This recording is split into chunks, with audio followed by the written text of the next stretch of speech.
Hai friends, kembali lagi bersama Aditya Pratama. Kali ini aku mau sharing tentang bagaimana cara maksimalin kualitas konten kalian hanya dengan iPhone. Dan sebagai contoh, di sini aku pakainya iPhone 16 Pro. Yap, ini memang sebuah iPhone yang bisa dibilang fresh banget ya untuk saat ini. Jadi secara kualitas kamera juga udah pasti bagus ya. Tapi yang jadi masalah, kita tuh ngontennya sering pakai kamera depan ya. Otomatis kamera belakangnya ini akan nggak maksimal. Justru kamera belakang yang bisa kita manfaatin untuk meningkatkan kualitas konten kita malah justru nggak kepake ya. Terutama untuk konten vlog ya, yang mengharuskan kita tampil wajahnya atau talking head. Jadi bisa berpotensi out of frame ya jika kita paksakan dengan kamera belakangnya tanpa bantuan alat lainnya.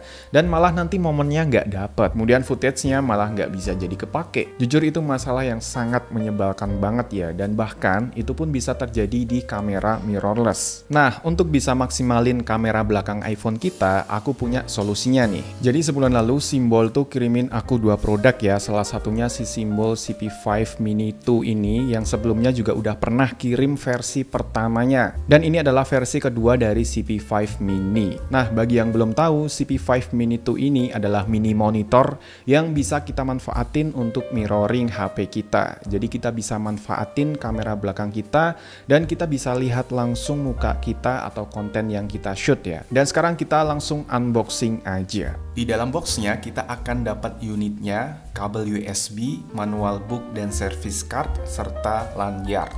Dan ini adalah seri kedua dari CP5 Mini yang sebelumnya juga udah pernah aku bahas untuk seri pertamanya.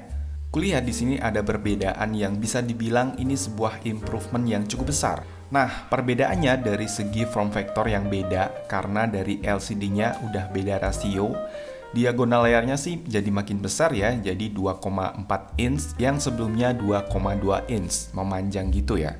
Dan resolusinya adalah 240 x 320 pixel, turun dari versi pertamanya, yang dimana ini malah sebuah improvement yang cukup besar. Versi pertamanya adalah 480 x 800 pixel ya.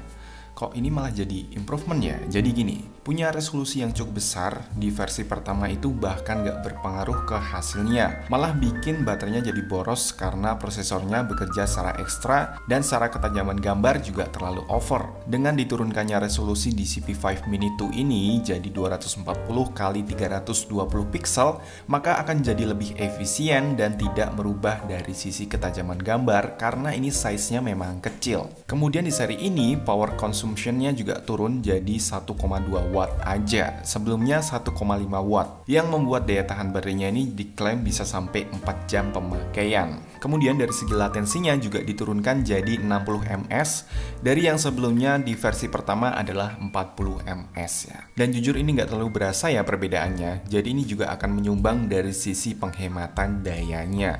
Kemudian untuk materialnya sih masih sama ya, feel-nya masih terasa premium, dan dari fungsionalitasnya ada tambahan fungsi yaitu pada fitur zoom-nya. Sekarang bisa melakukan zoom sampai 4 kali zoom, 2 kali lipat lebih besar daripada versi pertama, dan bisa jadi opsi view angle yang menarik untuk di produk baru ini ya. Untuk tombol-tombolnya ada di samping kanan atas, yang paling atas adalah shutter control, kemudian di bawahnya ada screen mirroring. Di bawahnya lagi berfungsi untuk zoom dengan maksimal 4 kali zoom tadi. Dan yang terakhir yang paling bawah adalah tombol power. Kemudian di bagian bawah ada port USB-C dan lubang lanyard ya.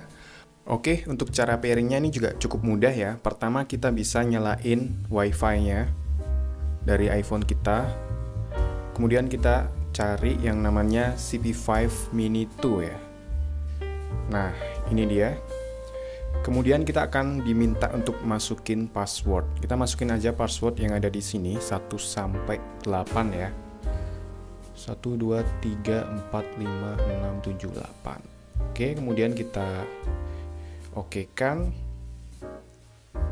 Nah, ini udah connect ya. Udah connect. Kemudian kita setting juga Bluetooth-nya. Kita konekin Bluetooth-nya.